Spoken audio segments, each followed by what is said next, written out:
ঘন্টা আমরা বসে আছি।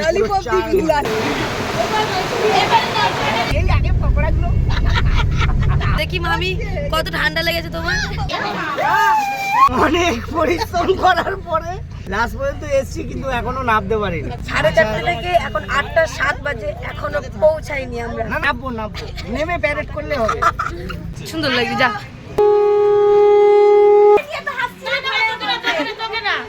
পাবো কিনা তাও জানি। পকোড়া করেছে কি বল।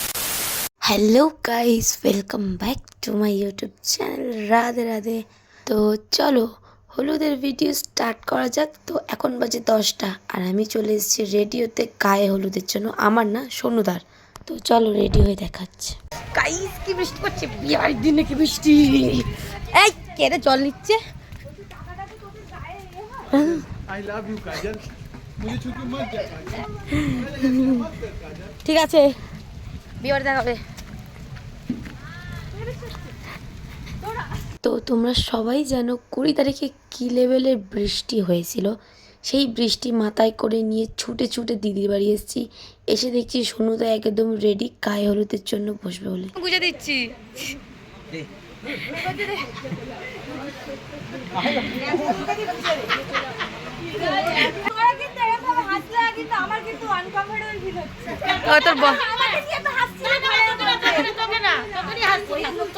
তোর বরের দেখা যাচ্ছিল দড়ি দেখতে পাচ্ছ না? বড় দড়ি বিছনা কি করব?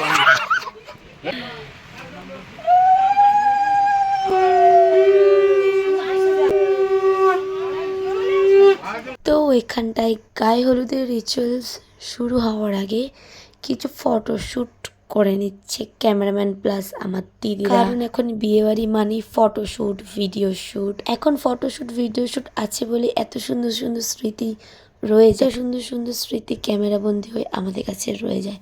তো যাই হোক, ফটোশ্যুট ভিডিও শ্যুট কমপ্লিট করে এরা ফিল হইলো রিচুয়ালসে। এখন হবে সোনুদার গায়ে হলুদ। দেখো গায়ে হলুদ করতে করতেও ফটো তুলছে। আর এটাই হচ্ছে লাস্ট অ্যান্ড ফাইনাল গায়ে হলুদ, 5 নম্বর গায়ে হলুদ। আর এখানে আমার দিদির অবস্থাটা জাস্ট দেখো কি করেছে।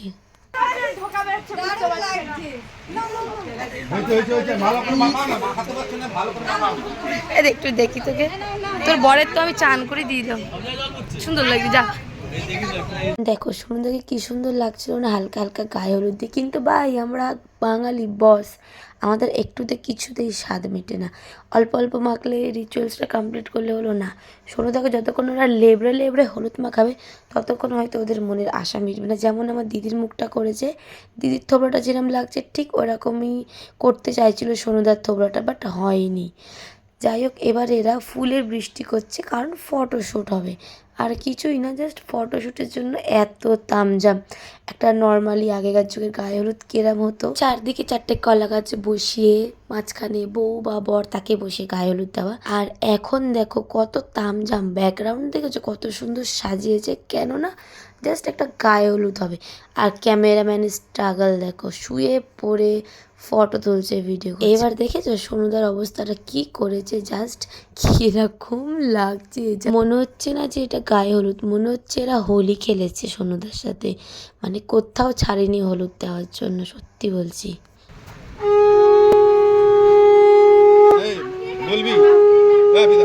ভাই দেখলো তো, এটা তো নর্মাল গায়ে জল ঢালা। আসল গায়ে জল ঢালাটা তোমরা এইবার দেখবে, দেখতে থাকো জাস্ট।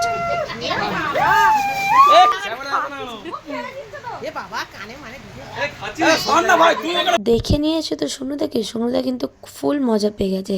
যতটা গায়ে ঢেলেছে তার থেকেও বেশি খেয়ে নিয়েছে, দেখেছো এখনও খেয়ে যাচ্ছে, যেন কি মধু পেয়ে গেছে, কি যে খুশি হয়ে গেছে সোনুদা, কি বলবো। আর সোনুদার বিয়ের দিন এতটা পরিমাণে ঝড় উঠেছিল কি বলবো, জাস্ট দেখো তোমরা। এখানটায় পাখা তো মনে হচ্ছে রীতিমতো এইবার খুলে পড়ে যাবে, যা বৃষ্টি হচ্ছিল। আমি তো ভেবেছিলাম মনে হয় আমাদের বরযাত্রী যাওয়া ক্যান্সেল হয়ে গেল, ও ভগবান।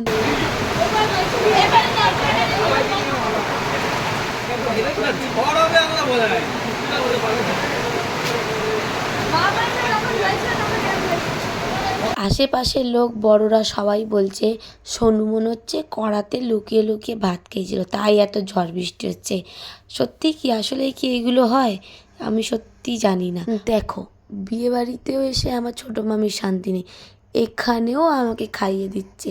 মানে কতই না ভালোবাসে আমাকে। একবার শুধু বলেছি মামি আমার খেতে ভালো লাগছে না, আমাকে একটু খাইয়ে দাও না, আমাকে মামি তাই খাইয়ে দিচ্ছে। মানে আবদার তার কাছেই করতে ভালো লাগে যে আবদার রাখে। আর শুধু আমাকেই নয়, আমাকে, দেবযানীদিকে, দিদিকে, তিনজনকেই খাইয়ে দিয়েছে। আর আমাকে দেখে বাবুর কিন্তু খুব হিংসা হচ্ছিল, শুধু বলতে পারছে না যে আমার হিংসা হচ্ছে, তার মধ্যে ওর হাতটা কেটে গেছে তো ওই জন্য খেতেও পাচ্ছে না। ওরও একটু ইচ্ছা করছিল যে মামিকে বলবে একটু খাইয়ে দিতে, কিন্তু মামি তো আমাকে খাওয়াচ্ছিল। আর তোমরা কি আমার মুখটা খেয়াল করেছো? আমার মুখটা হলুদ মাখিয়ে পুরো বাঁদরের মতো করে দিয়েছে। ছোট থেকে বড় হয়ে গেলাম এই মামির হাতে খেয়ে খেয়ে। খুব মিস করি ছোটোবেলাটাকে, খুব মিস করি মামির সেই আদরটাকে। আর এখানে দেখো সার্ভ কে করছে? আমাদের দেবযানীদি। আর দেবযানীদির মুখ দেখেছো? পুরো একদম ভূত করায় ফেলাইছি আমি হলুদ মাখাইয়া। আর দেবযানীদির কিন্তু 50% খাওয়া হয়ে গেছে, ওই জন্যই কিন্তু দেবযানীদি সার্ভ করতে গেছে। সবাইকে খেয়ে দে, আমার মা খাচ্ছে। শোনা মা, শোনা মা, এটা শোনা মা, এটা বড় মা, এটা শোনা মা। গাইস দেখে নাও, এই লেহেঙ্গাটা আমার দিদি পরবে, ঠিক আছে? আমি পরে উদ্বোধন করে দিয়েছি নতুন লেহেঙ্গা। কত সুন্দর, অনেক সুন্দর লেহেঙ্গাটা, অনেক সুন্দর, প্লাস আমাকে অনেক সুন্দর লাগছে। আমার দিদির ফোনটা কোথায় কি দেখেছো? এই জন্য বলে দিদিদের জিনিসের ওপরে কিন্তু পুরোপুরি অধিকার বোনদের থাকেই থাকে। আমার দিদির কিন্তু এটা নতুন লেহেঙ্গা, আমার দিদি একবারের জন্য গলায়নি, তার আগে আমি পুরো উদ্বোধন করে ফেলাইছি। আর তার থেকেও বড় কথা, আমার দিদি আমাকে কিছুই বলেনি, আমি পরেছি, আমাকে বকাও দেয়নি, কিছুই বলেনি। উপরন্ত বলেছে অনেক সুন্দর লাগছে, যখন তোর ইচ্ছা হবে নিয়ে পরে নিবি। আমি এটা শুনে মজা পেয়ে গেছি। তো যাই হোক, চলো দিদিকে রেডি করে নিই। আজকের মেকআপ আর্টিস্ট দিদির আমি। তো ফাইনালি আমার দিদির রেডি, আর এটা হচ্ছে আমার দিদির ফাইনাল লুক। কেমন লাগছে তোমরা অবশ্যই কমেন্টে জানিও।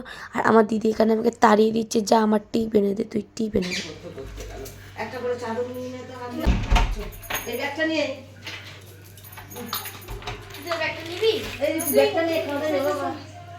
ঈদের চাঁদ অনেক সুন্দর লাগছে দিদিকে, আমি কি খুশি।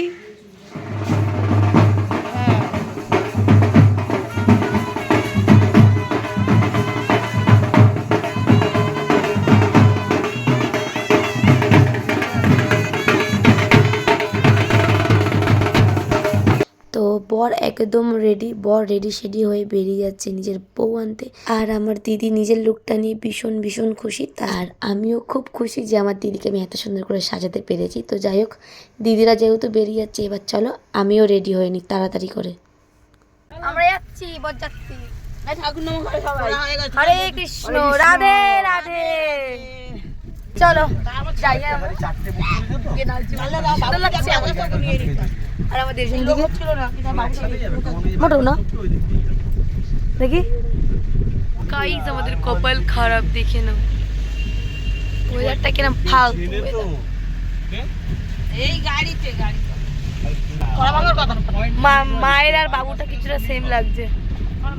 তো তোমরা দেখতেই পাচ্ছ আমাদের গাড়ি ছেড়ে অর্ধেকটা চলে এসছে। আর আমার এখানটায় মামার মুখে চুল লাগছে, যেহেতু আমার মায়ের লম্বা লম্বা চুল, আর জানলার ধারে বসেছে, চুলগুলো উড়ে উড়ে পুরো আমার মামার মুখে যাচ্ছিলো বলে আমার মামা খোপা করে দিচ্ছিল আমার মায়ের। আর পায়ের এটা জাস্ট দেখো কি দারুণ লাগছে। আমি বাবুকে বলেছি, বাবু তুই একটু ভিডিও করে দে। বাবু যে কোন অ্যাঙ্গেলে ভিডিও করেছে ভগবান আমি জানি না, সত্যি বলছি, বুঝিয়ে বুঝিয়ে এদের আর পারি না। ভিডিওটা কিছুই বোঝা যাচ্ছে না, একদম হালকা হালকা এরকম সুন্দর। আমরা বিয়ে বাড়ি যাচ্ছি ভিডিও বানাতে বানাতে, একদম খুব এনজয় করছি। বিয়ে বাড়ি যাচ্ছি, গিয়েই আগে পকোড়াগুলো তাড়াতাড়ি যাই। চলো চলো চলো, বাই বাই বাই বাই করছি। আরে পকোড়া খাবো আর সহ্য হচ্ছে না। কখন পকোড়া খাবো সেই চিন্তা। দাদা শুধু এই চিন্তা ফেরাস দিচ্ছি তো, সুন্দর লাগছে তো। কোন দিকে তাকাবো? এইদিকে তাকাও, দেখি মামি কত ঠান্ডা লেগেছে তোমার। আমার নাম করে দিল, বলে নিবার চালটা দে না রে। তোমরা ধারণাও করতে পারবে না, চিন্তা করতে পারবে না যে কত দূরে বিয়েবাড়ি।